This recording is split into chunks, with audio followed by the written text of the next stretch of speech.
كل هلاف مهين هماز مشاء بنميم مناع للخير معتد نثيم عتل بعد ذلك زنيم أن كان ذا مال وبنين إذا تتلى عليه آياتنا قال أساطير الأولين سنسمه على الخرطوم إنا بلوناهم كما بلونا أصحاب الجنة إذ أقسموا ليصرمنها مسبحين ولا يستثنون فطاف عليها طائف من ربك وهم نائمون فأصبحت كالصريم فتنادوا مصبحين أن اغدوا على حرثكم إن كنتم صارمين فانطلقوا وهم يتخافتون ألا يدخلن اليوم عليكم مسكين وغدوا على حرد قادرين فلما رأوها قالوا إنا لضالون بل نحن محرومون قال أوسطهم ألم أقل لكم لولا تسبحون قالوا سبحان ربنا إنا كنا ظالمين فأقبل بعضهم على بعض يتلاومون قالوا يا ويلنا إنا كنا طاغين عسى ربنا أن يبدلنا خيرا منها إنا إلى ربنا راغبون كذلك العذاب ولعذاب الآخرة أكبر لو كانوا يعلمون إن للمتقين عند ربهم جنات النعيم أفنجعل المسلمين كالمجرمين ما لكم كيف تحكمون صدق الله العظيم.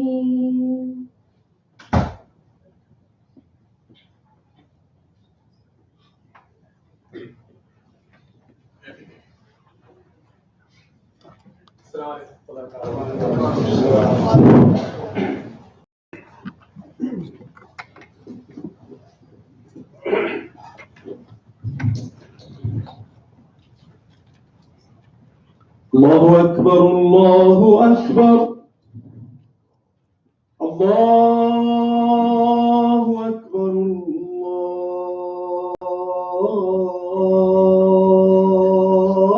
الله أكبر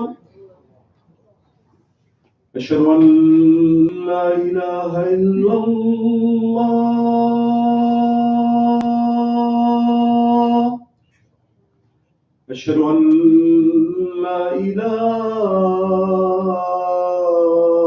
إلا الله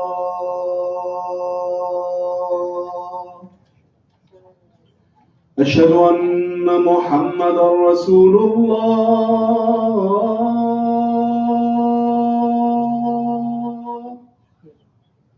أشهد أن محمدا رسول الله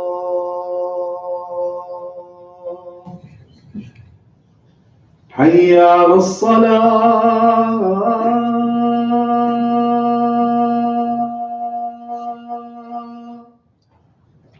حي على الصلاة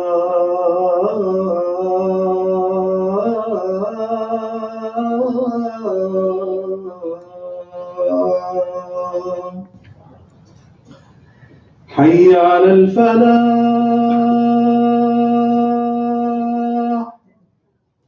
حي على الفلاح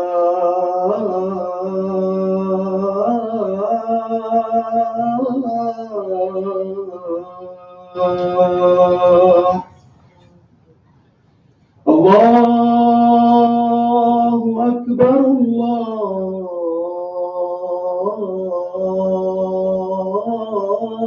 الله أكبر لا إله إلا الله.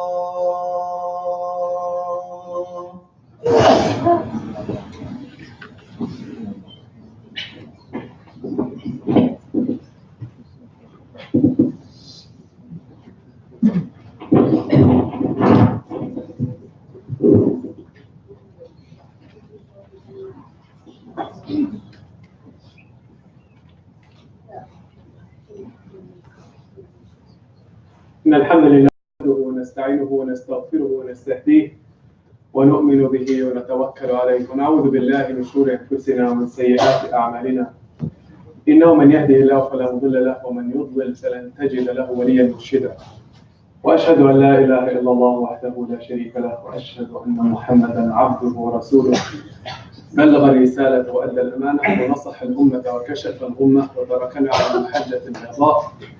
اللهم صل وسلم وبارك على سيدنا وحبيبنا وقدوتنا محمد بن عبد الله وعلى آله وصحبه أجمعين. In the name of Allah, the Beneficent, the Gracious, the Merciful, I bear witness that there is no deity worthy of worship and adoration and prostration and gratitude except Allah, the Creator and Sustainer and Source of all the bounties and blessings. And I bear witness that Prophet Muhammad sallallahu alaihi wasallam is His final messenger. Dear brothers and dear sisters, I'd like to share with you a reflection today, inshallah, on a universal experience and an emotion that we deeply need to reflect upon as a community and as families and as parents and as children as well. It's one of those things that we need to learn in life because it's necessary. And that is the experience of grief, sorrow, a universal experience. Not one of us right here, except that they've been through episodes and episodes of this pain inside of our hearts because of sorrow and pain. And it is called in Arabic, the Arabic language, hazan, grief. Plain and simple. It's mentioned in the Quran, and etymologically, classical Arabic, they used to speak of a path that is full of hazan. Tarif hazan. What is a path that is full of hazan? It's a path, and that should shed some light on what that experience is all about. So we all feel that it's so unique to us, but it's not. A path that has hazan is a path that is rocky, narrow, thorny, very narrow, and you can barely get through it. And that's called hazan.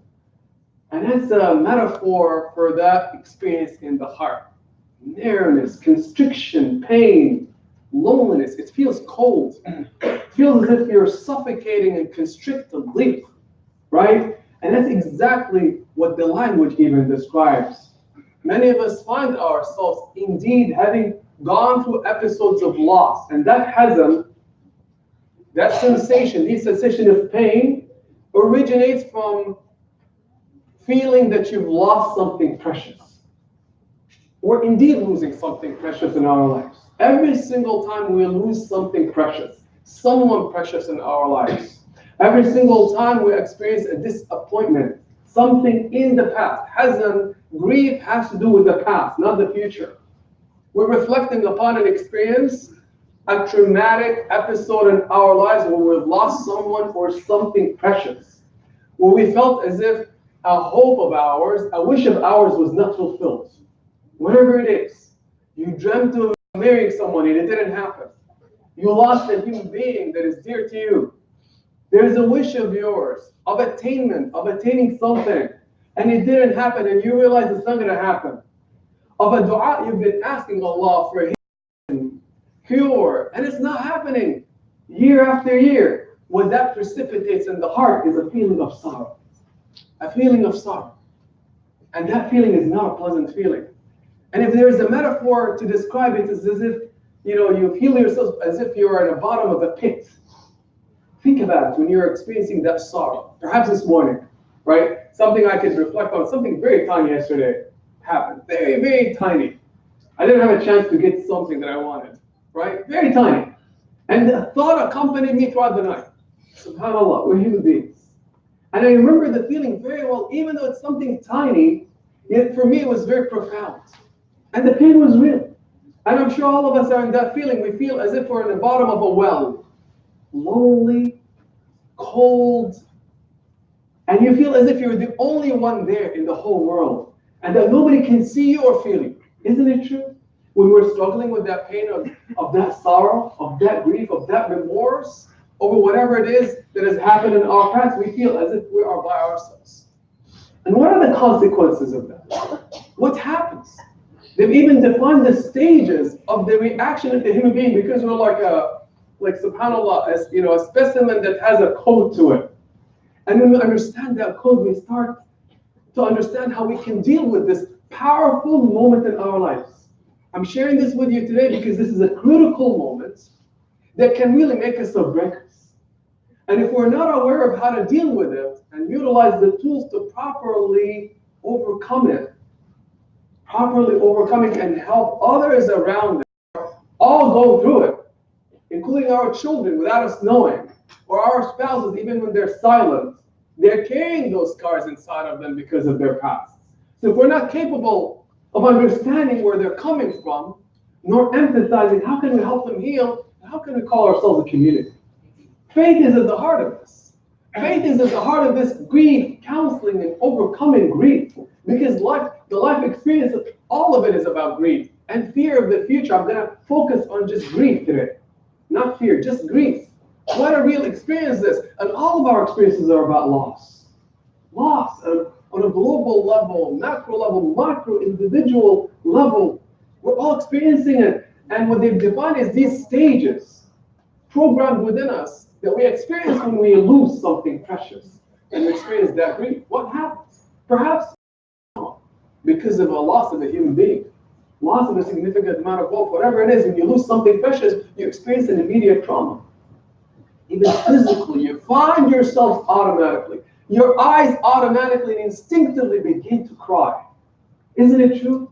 And how often do we start crying and sobbing by ourselves because of that profound pain in the heart that no one would understand, and you know it. Nobody would understand, and you're hoping that somebody would understand. But you know what's amazing is that everybody's going through the same thing, but we still cannot connect to each other. You're going through it, you find yourself perhaps endlessly sobbing and crying. Day after day, the crying is not going, the tears are not drying, and the pain is still there. The pain is still there. You find yourself perhaps not able to sleep.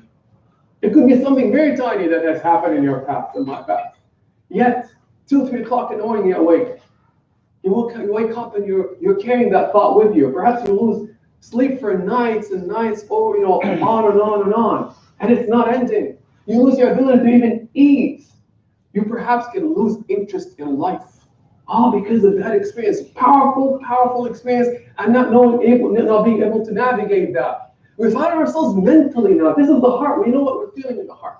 Those sensations of feeling down, feeling depressed, feeling disinterested. Mentally, we start to question things.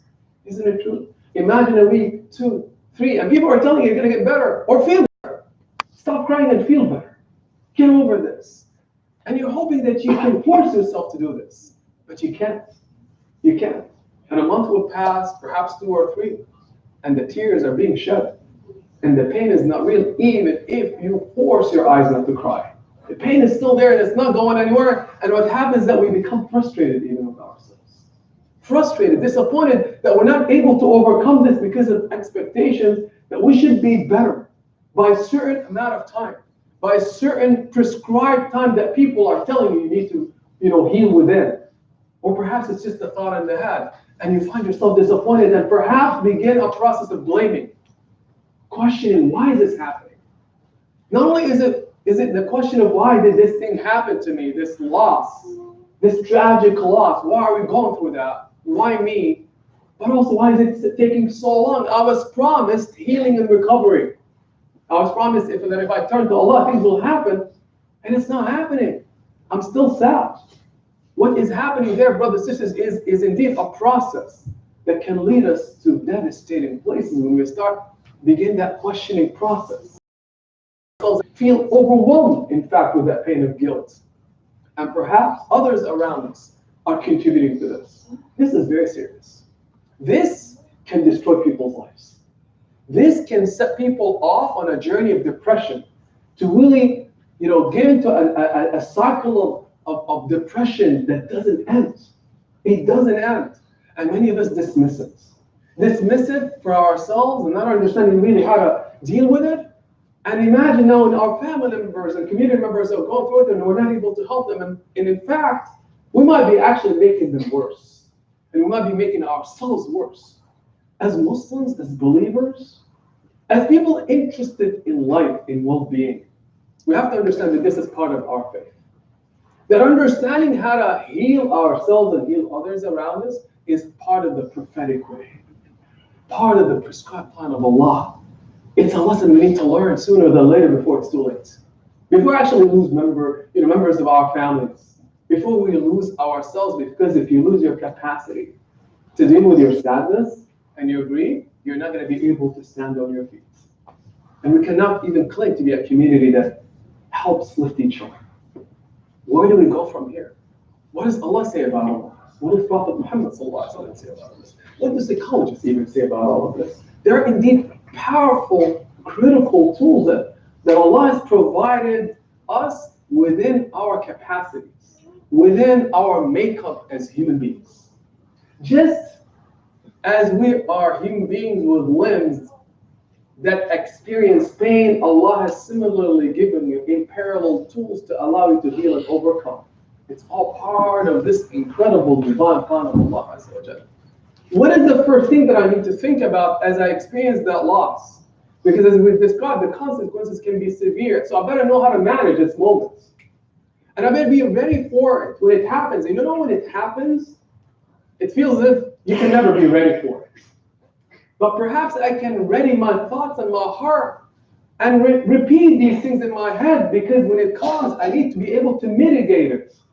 I need to be able to manage it so that I can emerge from it not broken. There's a saying that when a bone is broken, it can, when it recovers, when it grows again, it can grow crooked. It can go crooked. When people go through trauma, the way they come out of that trauma, they can lose trust in everyone. And indeed, as people have been through traumas in their families, they lost trust with everybody. Or in marriages, or within wars, they need extensive recovery to just be able to trust others, to trust God, to trust Allah, to trust themselves, and feel that they're worthy of recovery. That's a process. What do we do with people? We want them to get out of it like this. And what ends up happening is that we make them worse. We devastate them perhaps for the rest of their lives. For the rest of their lives out of ridiculous expectations. Believing at times that it indeed to be Muslim or to be faithful is not to experience loss, and not to experience grief, and not to experience sorrow. We tell people, get over it. You're not supposed to. But somehow we're entitled to experience it, but not others. And that is total lack of empathy. And dare I say, lack of even faith and understanding what our faith is all about. Because if we understand who Allah is, we'll never be behaving like this. At a minimum, we'll be humble enough to seek to understand. Humble enough to seek to understand. What does Allah tell us to do? What are those powerful tools that He has equipped us with? Number one, understanding your brothers and sisters, as Prophet Muhammad told us. It's a process of what they call cognitive reframing. Everything in our lives is about how we manage a conversation in our heads, how we interpret things. We have different ways of interpreting events in our lives.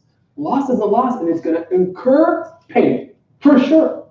We go through that pain, we experience it in our hearts, we cry. That is normal, you cannot deny it. You cannot repress it. And if you do, you'll experience further and more profound pain and more severe consequences. So it's a matter of managing the thoughts as you go through it. What are the thoughts that Allah has invited us to think about so that we can reframe reorient the conversation in the head. Most of our extended grief is because of thoughts and how we things. It turns out we have latitude in how we can interpret it, but we've not been trained on it because we're conditioned. We have certain habits of thought, and these habits of thought can destroy us. So it's a matter of reframing those thoughts. And what is the most fundamental thought? It's so simple yet so powerful. To do nothing but to turn to Allah Azza wa Jalla, recognizing this. Recognizing that Allah made us human beings, and that this human being, you and I, are meant to go through fortunes and misfortunes. You and I are actually meant to experience pain. I was hearing on a program yesterday on television, someone mentioning the notion of being grateful for misfortunes. This is in our faith. Grateful for misfortunes, thanking God Almighty, he says, for even the misfortunes and the tragedies. And the anchorman was asked, like, what do you mean by that? That's like a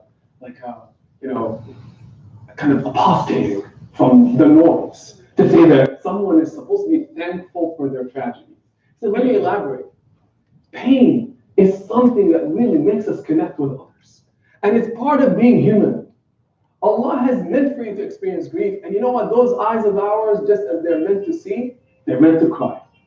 They are meant to cry. That this heart is meant to ache. If it doesn't ache, it's not human anymore. It's that glue that makes me understand where you're coming from. If I don't experience pain, I will never know what your humanity is all about. So Allah makes all of us go through it. And He's asking us to even be grateful for this and understand it has purpose. And Allah declares in the Quran, مَا أَصَابَ مِن مُصِيبَةٍ فِي الْأَرْضِ وَلَا فِي أَنفُسِكُمْ إِلَّا فِي كِتَابٍ مِّن قَبْلِ أَن نَبْرَأَهَا. He says there is not a thing that afflicts you. And worst of those experiences is loss, is grief, and is feeling sorry and crying over it. He says that thing, even if it was caused by something so tiny, you broke your pen, right? You missed the bus, whatever it is, don't belittle it. It is meant to be there. He says it was prescribed, written, inscribed in a book, the book of decrees of Allah. That ultimate book, it was there. Out of this master plan of Allah. Allah says, تَقْدِيرُ الْعَزِيزِ الْحَكِيمِ. This is the precise calculation of the one who knows how to calculate. What is he talking about? He's saying it's written, it's prescribed for why? Why should I suffer? Why should I experience pain? How is pain good? How is pain good? Allah says, I know that which you do not know. And I see things that you do not see. And Allah describes Himself beautifully in these are a pair of attributes. Al-Qabid al-Basit. Al-Qabid al-Basit, the one who constricts and expands, like a physician. You need to sometimes operate, right? And give us prescriptions, medicines. And sometimes you need to open the skin and operate. And how big is the incision usually? Right? Dependent on the magnitude of the illness, or whatever the need is. It isn't a punishment. It's meant as a cure. And sometimes you need to go deep to get somebody to the destination that you want them to go to. It's like tailoring a garment. Every single one of us has a certain size. Only known to Allah. You don't even know it. We know this, the size of this, but you don't know the size of this and where you're headed. That is left to the one who made you. And Allah says, do you trust me to tailor it for you? And it's all good. بِيَدِكَ الْخَيْرِ. All of it is good. In fact, all of it is perfect. Perfect. That's always, when that person said that, gratitude to God, it was meant. Gratitude, it is the best. Not because, I'm just accepting. No. It was perfect. Decreed perfectly, precisely. Nobody could have done it that way. And it's meant for you to wear it so that you can grow and become beautiful. How do we understand that? It's hard to understand. So Allah says, I see that which you do not see. I know that which you do not know, but it was prescribed for you. And the Prophet ﷺ says, حَتَّى الشَّوْكَ. He says the thorn, there is not a thing experienced with pain. Even a thorn that you stepped on. He said, that little tiny moment is meant, absolutely. And it's meant to teach you something. And it's meant to upgrade us. And our ability to deal with that moment mentally and emotionally can make us or even break us. Don't we see that some people break over the tiniest of experiences? And some people can go through so much. And Allah says in the Quran, لا يكلف الله نفسا إلا وسعها. He'll never, ever afflict us with things beyond our capacity. It's impossible. Even though we say that, well, I can't handle it. No, it is within our capacity. It's just that we're not using the tools. We're not using the tools. Or that perhaps others around us are harming us. Allah says, turn to me. Turn to me indeed and you'll find wonders. When you really, really use your energy, I use my energy, instead of doubting and being bitter, or making others feel bitter when we question their faith, when we call them to question their faith because of them crying, you know what we've done to them? We could have pushed them away from Allah altogether. All the way. Out of the faith. Disconnected from Allah altogether because of that one tiny moment. One tiny moment. We could have either turned up or down. And indeed it can define whether you become crooked for the rest of your life because of that loss, or that you can actually grow out of it. And there's a term in psychology, they call it post-traumatic growth. They've looked at people who experience even trauma, the most severe of trauma. And they found that a significant number of people, after they've gone through that episode, as long as it takes, they actually emerge not worse. You would expect a lot of people would emerge worse. Yes, a significant portion of people emerges worse, but a significant number emerges better. Better than they were before. Growth. Wow. Allah has that type of plan for me and you? Absolutely. Even with the tears? Absolutely. Absolutely. And you know Prophet Muhammad look at his gentleness, his affection. He comes into the masjid. He finds a man in the masjid at an abnormal time. Now what would you do? What would I do? Just mind our business. I'm here to pray. Faith is much more than that. That prayer is meant to soften us, to make us connect. Humanize us. Humanize us. That's what faith is. The walking the walk. You're not talking about it. We talk so much about it. These are hard times. Hard times where we desperately need this. Prophet Muhammad walks in the masjid, he's checking on everyone. Finds one person. His name is Abu Umama. Abu Umama. But it wasn't a time of prayer. So he asked him, Abu Umama, what are you doing? What's happening? Are you okay? How often do we actually say it out of interest? Out of real interest. Understanding it's the work of Allah. That's my assignment right now. My assignment when you come my way is to pay attention to you. Your assignment when I walk by you is to pay attention to you. Imagine what will happen to us as a community if we do this. Instead of picking on each other, finding flaws and faults within each other, your child, when they come your way in your home, they're looking for that. The number one complaint about parents, they're not paying attention. What do they say about me on my phone, right? Whatever it is. They're complaining that we're not paying attention. We're not there. That's my assignment, and his assignment, he fulfilled it. And this man understood that this man who's asking about me, Prophet Muhammad listens with empathy, he cares. He's not just asking the question. He's not self-centered. He's a man of God. Beautiful man. And beautiful man means man with a big heart. A woman with a big heart. Encompasses, because Allah is al-wasi'. He encompasses everyone. He's not in the business of excluding. He's in the business of bringing in. Bringing in. Widening the umbrella because people are broken. People are broken. So he said to my Prophet, Allah, I'm not feeling well. I'm sad. Life has burdened me. I'm so sad. The death has burdened me. And my heart can't take it. Prophet Muhammad is concerned about him. He consoles him. You know, Prophet Muhammad used to hold the hands of people. Even that touch is powerful. That pat on the back. Perhaps that hug. Putting a smile into their heart. The Prophet said that for you to put a smile into the heart of someone, into the household of people, a family of people, just for that tiny, and for them to smile because of you. In their moments of sadness, Allah will build a hope for you in Jannah. Just for that one act, in that tiny moment that you might have belittled. How many opportunities come our way to do this? Prophet Muhammad does that for him. Then he proceeds to tell him what to do. Turn to Allah, and he said, say this day and night, but say it with trust. We might be saying a lot of things and we're not believing. Invest your energy in believing. See, belief is energy, brothers and sisters. We could be using our energy in all kinds of ways. Oftentimes we consume our energies over negative things, don't we? Obsessing over a thought that keeps coming to you over and over and over, and it brings the worst out of us. Either thinking about ourselves as being horrible or others being horrible, whatever, or life being horrible and mistreating. And imagine when you obsess over this, meditate over it. It just kills us. It's energy. Allah says, just take your energy right now and say, I'm going to believe. I will believe in Allah. It's His promise. Let me challenge myself. I might be doubting, but in this moment right now, I'm going to choose to believe in Allah. And believe in His promise without a doubt. So He asked this man to say this dua with this spirit. And what is the dua? He said, morning and night say this, and Allah will help you overcome. Allahumma inni a'udhu bika min al-hammi wal-hazan. وأعوذ بك من العجز والكسل وأعوذ بك من الجبن والبخل وأعوذ بك من غلبة الدين وقهر الرجال. We all heard this dua, and I'll translate it. How powerful is dua? He says, say this with heart. Turn to Allah, in whose hand is your life, who cares for you more than you care for yourself, and say this, I seek refuge, a'udhu.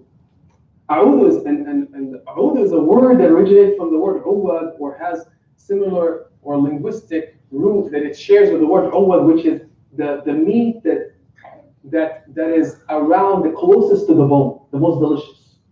You know that meat that is hugging the bone? That it's like a thin layer, that is it. Hang on to Allah and appeal to Him as if you're that little tiny layer of meat that is hanging on to the bone. How many of us look at Allah as such? Wow, when you just know that Allah knows about your pain.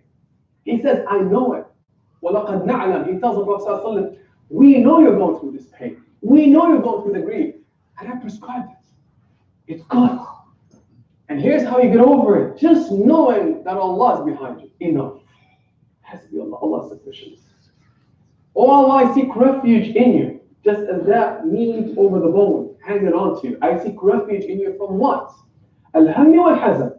Concern over our future. The anxieties of thinking about the future, what's the future gonna bring, me, my children, the provision and the health, etc. And what? Grief. Ya Allah, I seek refuge in you from grief. Help me with this grief and the concern over the future. وَأَعُوذُ بِكَ مِنَ الْعَجْزِ وَالْكَسَلِ. And Ya Allah, I seek refuge from being incapacitated, from my own weakness. It's an acknowledgement that we're weak. Ya Allah, I seek refuge in you from incapacity and laziness. We become lazy in life, don't we? We resort to thoughts and beliefs, but we don't want to act on them. We stop moving. And when we stop moving, we're dead. Water dies when it stops. It can no longer bring about vegetation. It's only when it moves that it comes to life. And by the way, if it's sitting in a pond, it's rotten. Little pond, it dies. And things that touch it will die. Poison. When it stops moving. Most of us have stopped moving. And we feel sorry for ourselves. Movement in all realms of life, use your resources. When we start activating ourselves and showing Allah we're interested, we believe in you, Allah. Here's me showing you that faith. Wonders happen. I seek refuge in you from grief and from worry. I seek refuge in you from incapacity and laziness. And I seek refuge in you from the burden of debt. All kinds of debt in our lives. Right? Where people use it against us. It's burden. The overpowerment of men. When people oppress. It's not a good moment, is it? When people commit injustices on you. And they have leverage on you. Allah, I seek refuge in you from that moment. What do you expect Allah will do when you say this? He says to him, sallallahu alaihi wasallam, say it not and then Allah will help you. Allah will heal you. But based upon that, this qadr, this prescription of Allah, when should I expect to get better? Here's where we get in trouble. We turn to Allah and ask, and we put what? We define for Allah when He needs to be answering this. As if we're the doctor. How come the pill didn't work in one night? How come? When we start saying how come, and we put a limit on when we need to recover, we become worse. Allah doesn't deal like that with us. He says, leave it to me. Leave it to me. Every one of us is different. Our pains are different. We have different processes of recovery and healing, and we need to understand this when others in our lives are going through it. How often do we say to people, 3 days of grief in Islam and get over it? Right? 3 days. So if somebody's caught, right, we'll look for them. Caught shedding a tear on day 4, they're in serious trouble, aren't they? Oh, we like the heavens are falling. But it's okay for us. No, brothers and sisters. It doesn't have to be 3 days or 4 days or 10 days. It doesn't have to be a year or two. It's a process. And everyone is different. Did you not know that even the tears are part of that physiological reaction that allows your body to adapt to the loss? Everyone is different. Some people will cry for this amount of time, some for more. Let them cry. And don't you ever say to yourself or others, stop that crying. We should never repress or deny that tear. It's part of the process. The Prophet Muhammad ﷺ said that I shall tear. But it's a matter of where the thoughts take you and whether we obsess over that thing. That's when we get in trouble. And whether we wail, that is what's forbidden. When we wail. But not the tears and not the aches. People need an embrace and being allowed to experience that grief. And when they're allowed this, subhanAllah, recovery does happen when they turn their heads to Allah because Allah strengthens us. How many of them have thought about this? That this is a powerful moment of transformation. We've been through it, we're going to continue to go through it, and others around us, including our children, are going through it. But when they don't see an open heart that accepts them, that validates them, what's going to happen? They're going to suck it all in. And it can only make them worse. I ask Allah Azza wa Jalla to allow us to overcome and heal from our grief. Ask Allah Azza wa Jalla to protect us from grief and concern and laziness and miserliness and from the overpowerment of death and people. أقول قولي هذا وأستغفر الله العظيم لي ولكم.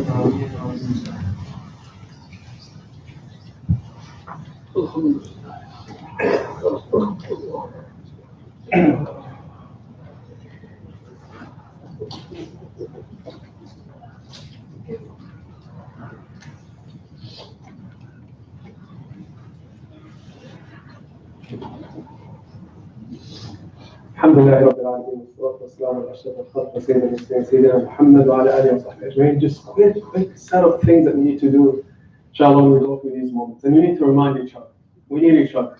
We're all like walking around with crutches. Believe me. Somebody said, I love this thing. He said, I wish I could put a scar on my face. Because people look at me, he said, and they think I'm all that.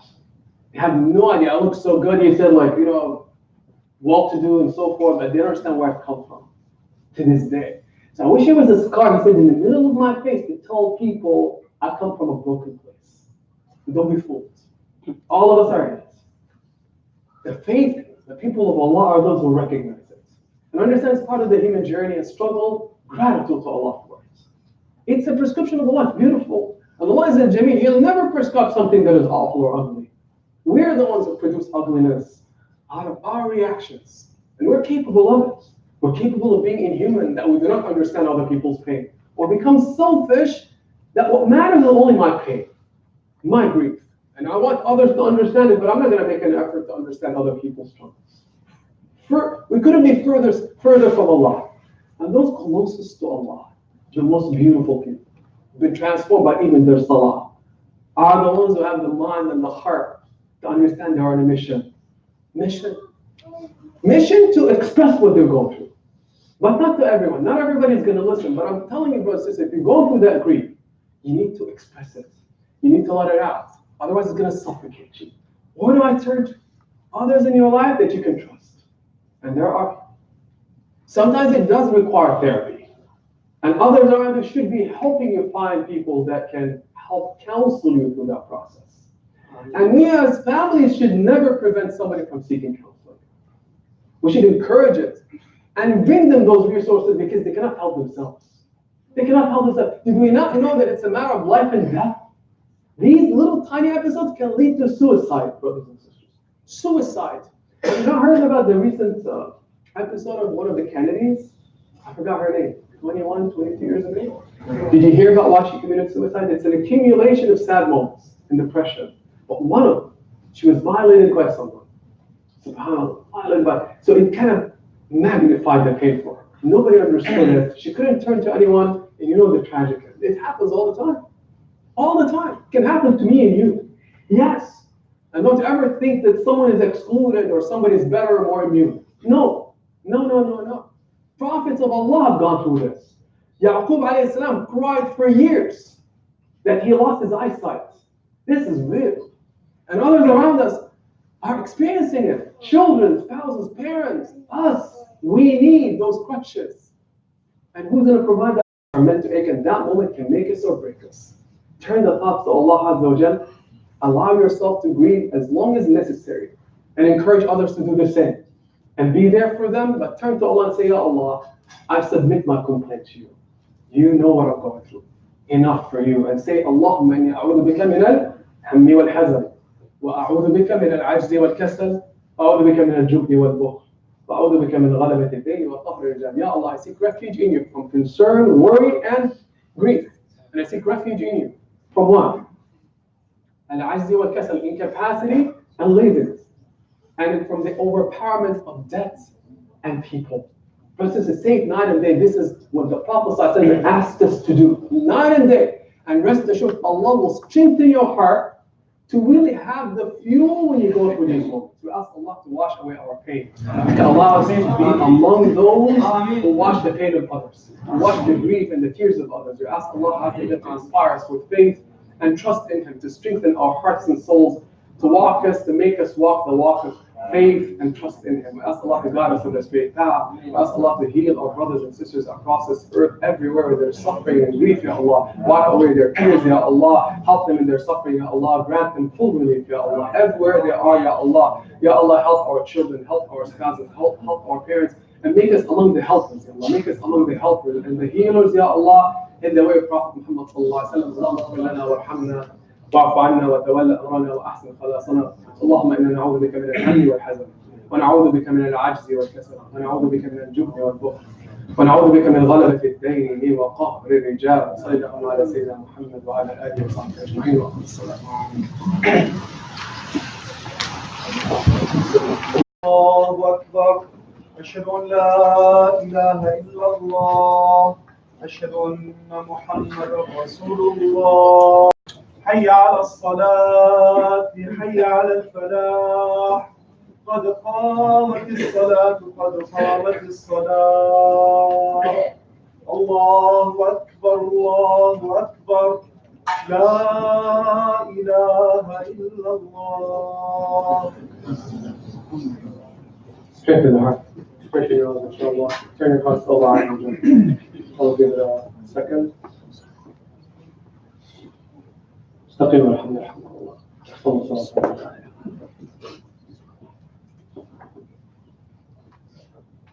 الله أكبر.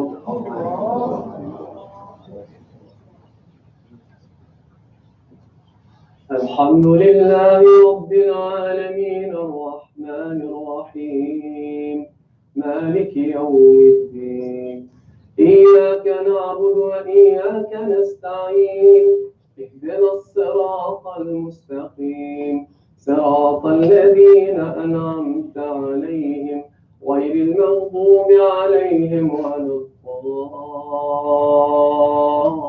الضالين.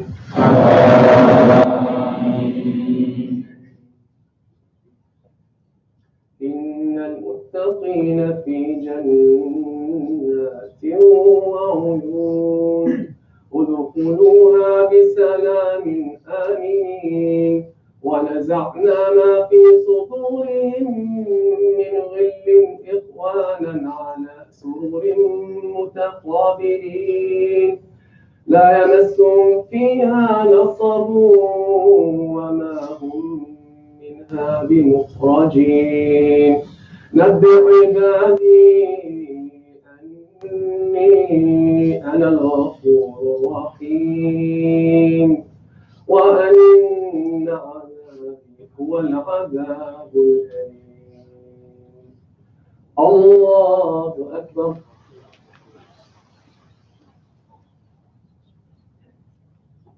سمع الله لمن حمده. الله أكبر.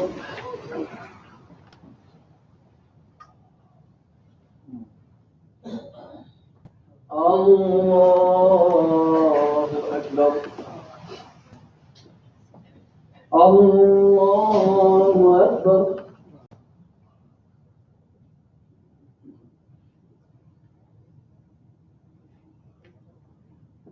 الله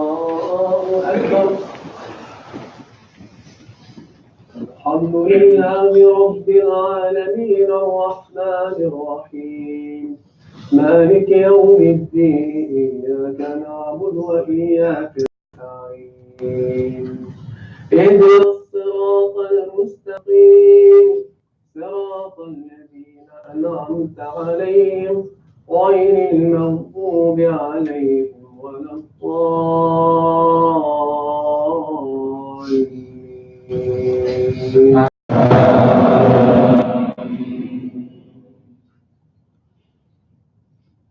إن بطش ربك شديد إنه هو يبدئ ويعيد وهو الغفور الودود ذو العرش المجيد فعال لما يريد هل أتاك حديث الجنود فرعون وثمود بل الذين كفروا في تكذيب والله من ورائهم محيط بل هو قرآن مجيد في لوح محفوظ الله أكبر سمع الله لمن حمده الله أكبر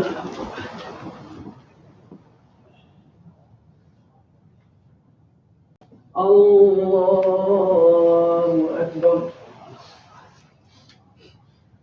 الله أكبر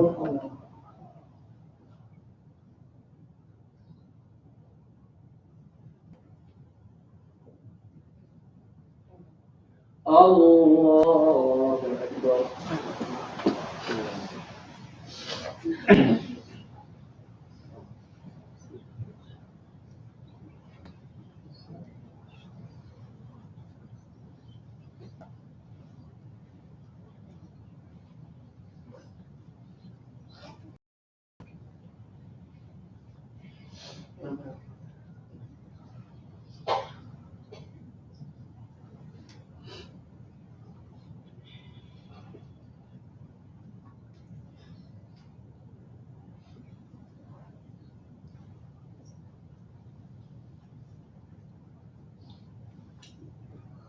السلام عليكم ورحمة الله السلام عليكم ورحمة الله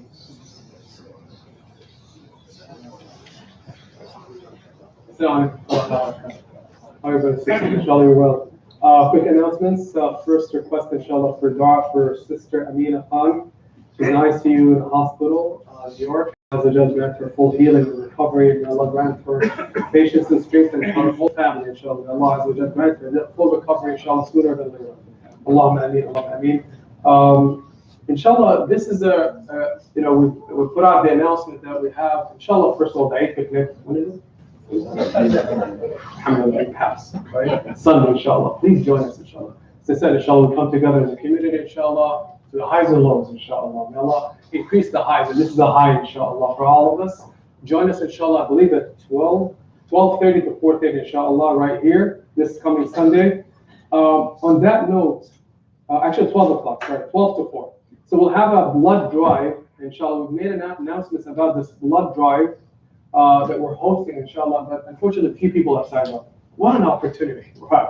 Just giving blood, right, for the sake of Allah. And again, on the heels of Eid al-Adha, let that be an expression of faith. Let that be an expression of faith. Let's show up, brothers and sisters. These opportunities lie there, they come and they're going to pass.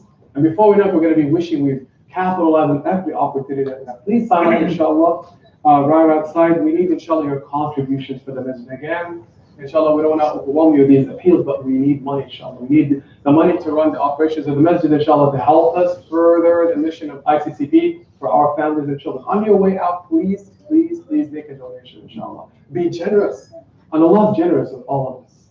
Allah is generous with all of us. Barakallahu feekum. And last but not least, on the dua that I shared with you, please look it up. I forgot to translate a portion of it. That's what happens all the time when you're translating. والله, we ask Allah, اللهم إني أعوذ بك من الهم والحزن والعجز والكسل والجبن والبخل. الجبن is, is cowardice and miserliness. So there's another phrase that I didn't translate in the dua, but please go Google it, memorize it, say day and night with faith in Allah Azza wa Jal. And Allah Azza wa Jal will strengthen your journey. Barakallah feekum. Look forward to seeing inshallah Sunday for Eid. And don't forget inshallah there is the Eid halaqah inshallah at the normal time, 5:30 in the morning inshallah. Tafsir of Surah Al-Ankabut, which is related to what we talked about today. 5:30 Sunday morning inshallah for the Quran tafsir. Barakallah feekum inshallah. Assalamu alaikum wa rahmatullahi wa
Which one?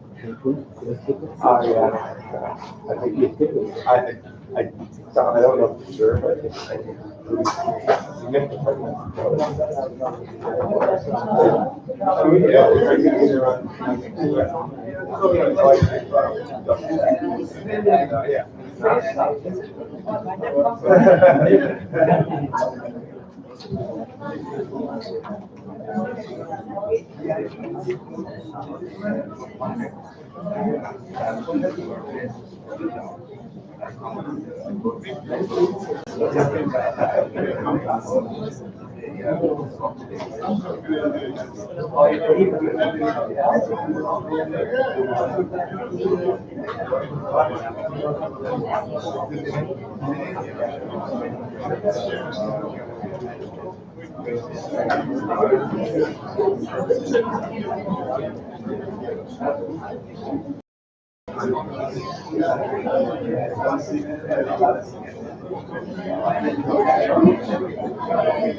I can wait for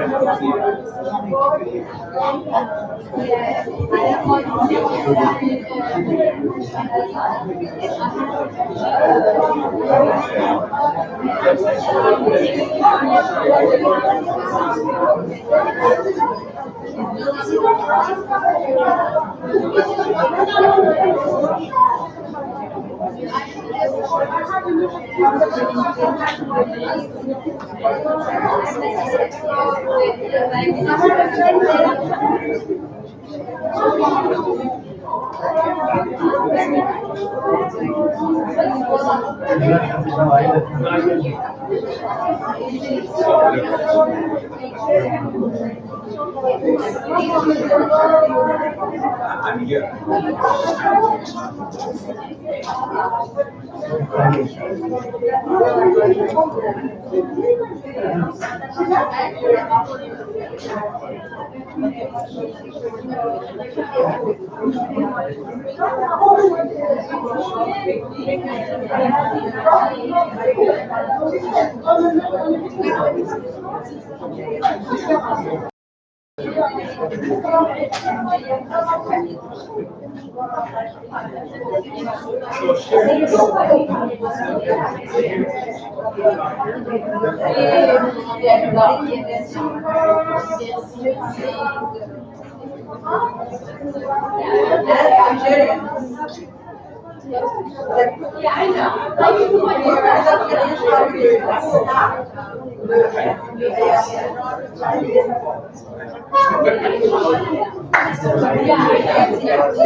Sure. Can you just oh, it's better if I give it to you.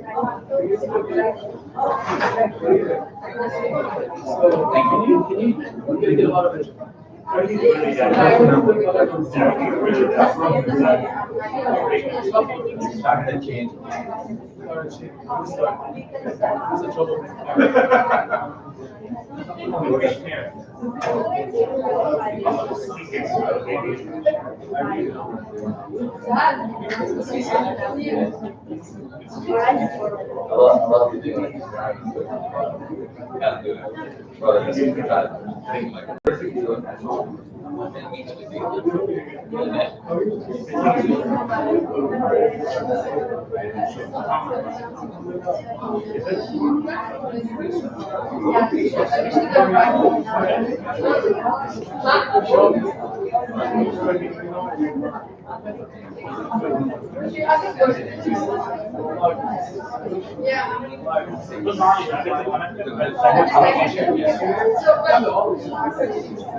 Thanks, man. It's so difficult. I know how you guys did it.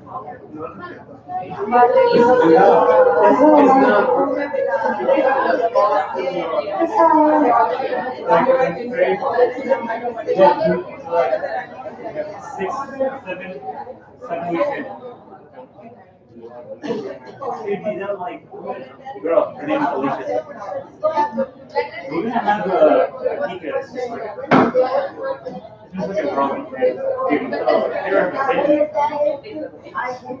you have ways to go. College,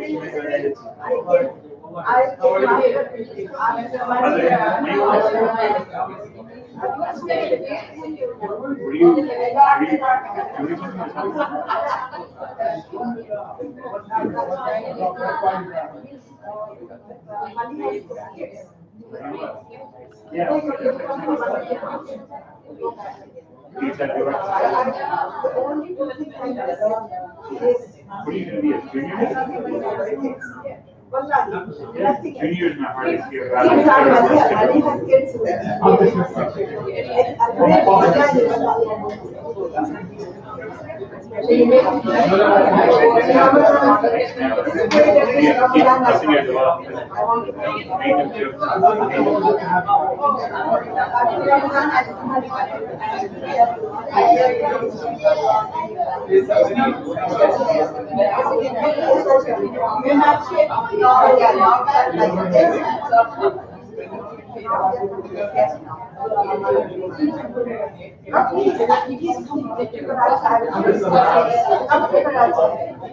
So this is Arabic, transliteration, and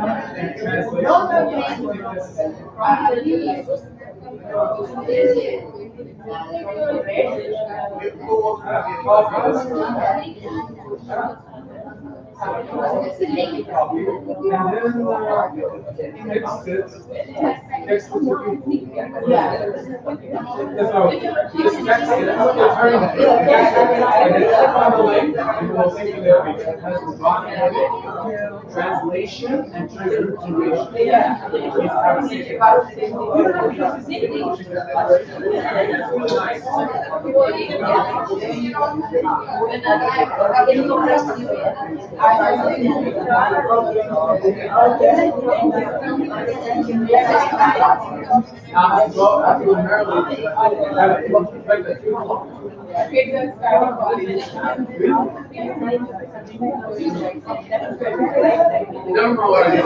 I know you are there.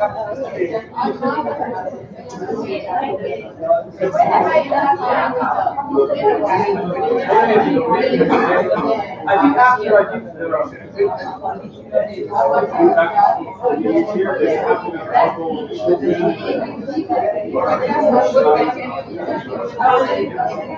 once that happens,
मैंने अभी से कुछ doubt मैंने भी एक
मैं वैसे भी ज्यादा लोगों ने आप लोग कैसे भी करते हैं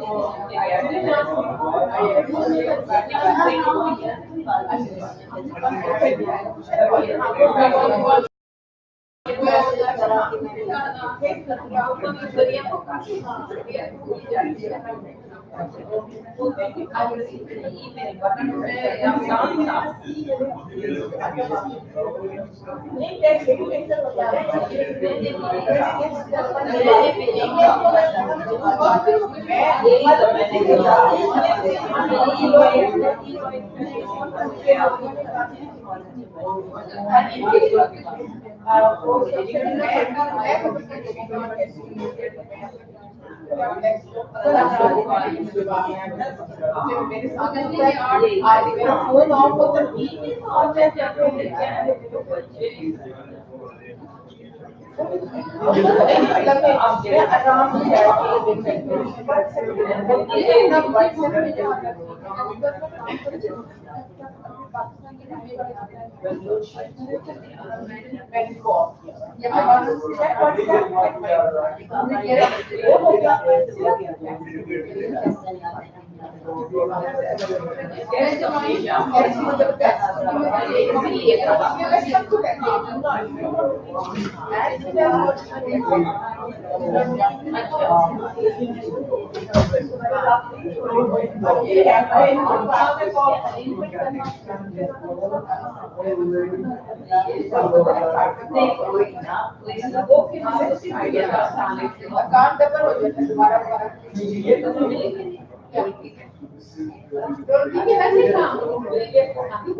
मेरा गलत तुम ले लो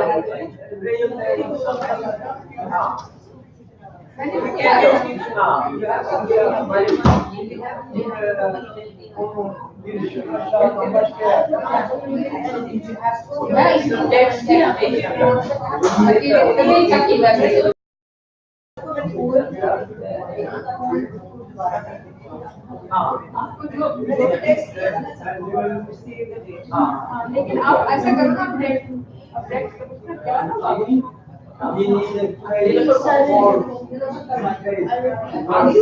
अगर पहली आ रही है ना इसकी वजह से तो 25 बहुत लोग प्रैक्टिस करते हैं